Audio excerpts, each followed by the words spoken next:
Hello friends, welcome to Tamil history. சூரிய குடும்பத்திலே கடைசி கிரகமான 4வது பெரிய கிரகமான நெப்டியூனை பற்றி தான் நம்ம இந்த வீடியோவில் பார்க்க போகிறோம். ஸோ நெப்டியூனில் இருக்கிற நிலவு பார்த்தீங்கன்னா மற்ற சூரிய குடும்பத்தில் இருக்கிற நிலவோட கொஞ்சம் டிஃப்ரெண்ட்டாக இருக்கும். ஸோ அது என்ன அப்படின்னு தெரிஞ்சுக்கிறதுல நீங்கள் இன்ட்ரெஸ்டிங்காக இருக்கீங்க அப்படின்னா மறக்காம இந்த வீடியோவை லைக் பண்ணிருங்க. வாங்க இப்போ நம்ம வீடியோக்குள்ளே போகலாம். அதுக்கு முன்னாடி சூரிய குடும்பத்தில் இருக்கிற எல்லா கோள்களுக்கான தனித்தனி வீடியோஸ் பார்த்தீங்கன்னா நம்ம சேனலில் வந்து அப்லோட் பண்ணியிருக்கோம். அது நீங்கள் பார்க்காம இருக்கீங்கன்னா மறக்காம அந்த வீடியோவை பார்த்துருங்க. அதுக்கான லிங்க் பார்த்தீங்கன்னா டிஸ்கிரிப்ஷனில் கொடுத்துருக்கேன். வாங்க இப்போ நம்ம நெப்டியூனை பற்றி ஃபுல் டீட்டெயில்ஸாக பார்த்துடலாம். Welcome to Tamil history.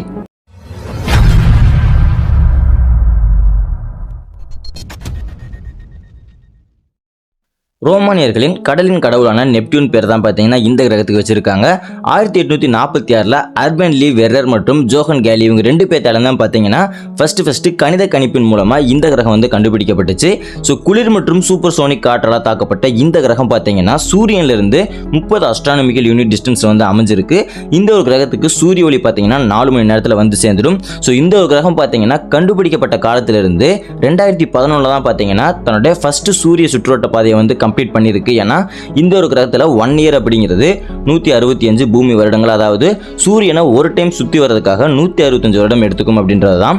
இங்கே 1 டே அப்படிங்கிறது 16 மணி நேரம். நெப்டியூனில் பார்த்தீங்கன்னா மொத்தமாக 16 நிலவுகள் இருக்குது. அதில் ட்ரைட்டன் அப்படின்ற நிலவு தான் பார்த்தீங்கன்னா நெப்டியூன்லேயே பெரிய நிலவு. இந்த நிலவு தான் பார்த்தீங்கன்னா சூரிய குடும்பத்தில் இருக்கிற மற்ற நிலவை விட கொஞ்சம் டிஃப்ரெண்ட்டாக இருக்கும். அப்படி என்னடா டிஃப்ரெண்ட்டாக இருக்குது அப்படின்னு எல்லாருமே யோசிப்பீங்க. ஸோ இந்த ஒரு நிலவு மட்டும்தான் பார்த்தீங்கன்னா தன்னுடைய கிரகம் சுற்றுற டைரக்ஷனுக்கு ஆப்போசிட் டைரக்ஷனில் பார்த்தீங்கன்னா சுற்றிட்டு இருக்கும். மற்ற நிலவுகள் எல்லாமே பார்த்தீங்கன்னா தன்னுடைய கிரகம் எந்த டைரக்ஷனில் சுற்றுதோ அதே டைரக்ஷனில் தான் பார்த்தீங்கன்னா சுற்றிட்டு இருக்கும்.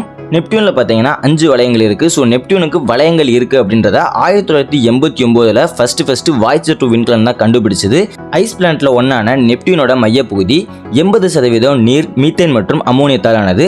இதனுடைய வளிமண்டலத்தில் பார்த்தீங்கன்னா ஹைட்ரஜன், ஹீலியம் வாயுக்கள் தான் நிறைஞ்சிருக்கு.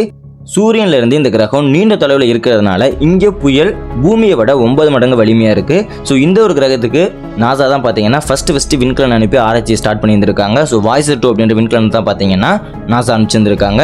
ஸோ இதான் பார்த்தீங்கன்னா நெப்டியூன் பற்றின அப்டேட். ஸோ இதை பற்றி நீங்கள் என்ன நினைக்கிறீங்க, உங்களோட கருத்து என்ன அப்படின்றத மறக்காம நம்ம கமெண்ட் பாக்ஸில் மென்ஷன் பண்ணிடுங்க. ஸோ அவ்வளோதான் பார்த்தீங்கன்னா இந்த வீடியோ பிடிச்சிருந்தா like, share, subscribe to Tamil history. Next ஒரு இன்ட்ரெஸ்டிங் அப்டேட் உங்களுக்கு மீட் பண்ணுற ஃப்ரெண்ட்ஸ். தேங்க்ஸ் ஃபார் வாட்சிங்.